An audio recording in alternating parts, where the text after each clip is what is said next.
vis-à-vis de toi, je ne me le serais jamais pardonné. Il s'arrête, respire. Dans sa tête, ça tourne.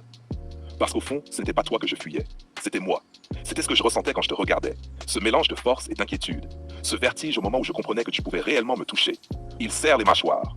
Si j'avais tourné le dos, j'aurais trahi quelque chose d'essentiel. Ma capacité à assumer, à affronter, à regarder quelqu'un droit dans les yeux quand il compte vraiment. Il ferme les yeux une seconde. J'aurais pu me protéger. J'aurais pu disparaître. J'aurais pu faire comme si tout cela n'avait jamais existé. Un souffle plus lourd. Mais je sais ce que ce genre de regret fait à un homme. Ça le ronge. Ça le poursuit la nuit. Ça lui rappelle qu'il avait une chance d'être vrai et qu'il a choisi l'ombre. Il relève la tête. Alors non, je n'ai pas fui, je n'ai pas tourné le dos. Je t'ai affronté, toi, et tout ce que tu réveillais en moi. Un silence. Parce que si je m'étais dérobé, je serais devenu quelqu'un que je refuse d'être. Et ça, je ne me l'aurais jamais pardonné. Si tu pris la fuite vis-à-vis de toi, je ne me le serais pas pardonné. Il fixe un point dans le vide. Un détail sur le mur. Une ombre, une trace, peu importe. Tout ce qui peut lui permettre de ne pas penser à ce qu'il ressent vraiment. Mais ça revient. Toujours. Implacable. Si j'avais pris la fuite vis-à-vis de toi, je ne me le serais jamais pardonné. Cette phrase tourne dans sa tête depuis des semaines. Elle revient au réveil, dans les moments de silence, et même au milieu d'une journée normale, comme un rappel brutal qu'il y a une ligne qu'il a refusé de franchir. Celle de la lâcheté. Nar 1. Le poids de l'évitement. Parce que la vérité, c'est que je n'ai jamais voulu te fuir. Jamais. Ce qui me faisait peur, c'était pas toi. C'était ce que je devenais quand tu entrais dans la pièce. Il passe une main sur son visage, comme s'il tentait d'essuyer une sensation qu'il n'a jamais assumée. Tu sais ce qui est dangereux? Ce n'est pas l'attirance, c'est la lucidité. C'est ce moment où j'ai compris que tu pouvais toucher un endroit que même moi je n'arrivais pas à atteindre. Et cette lucidité-là ne pardonne personne. H2, la tentation de disparaître.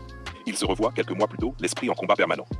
Oui, j'aurais pu partir. J'aurais pu t'éviter, faire semblant de ne rien voir, détourner le regard, me fabriquer une histoire où toi et moi, ça n'a jamais existé. Il inspire profondément. On sait tous comment on fait quand on veut fuir quelqu'un. On prend de la distance, on réduit les mots, on met un filtre entre soi et l'autre. On s'arrange pour que tout paraisse normal, alors que c'est du mensonge pur. Un mensonge à l'autre. Et surtout, à soi-même. 3. L'homme qu'il refuse de devenir. Il s'avance, pose ses mains sur une table, lentement, comme s'il portait quelque chose de lourd. Mais voilà, je me connais, je sais exactement ce que ça aurait fait si j'avais fui. Sa voix intérieure se durcit. Ça m'aurait bouffé, ça m'aurait rongé. J'aurais pensé, tu as laissé passer quelque chose. Tu n'as pas osé, tu n'as pas eu le courage. Et pour lui, le courage n'est pas négociable. Un homme peut encaisser beaucoup de choses. Mais vivre avec la sensation d'avoir eu peur d'une femme, ça je m'en serais jamais remis.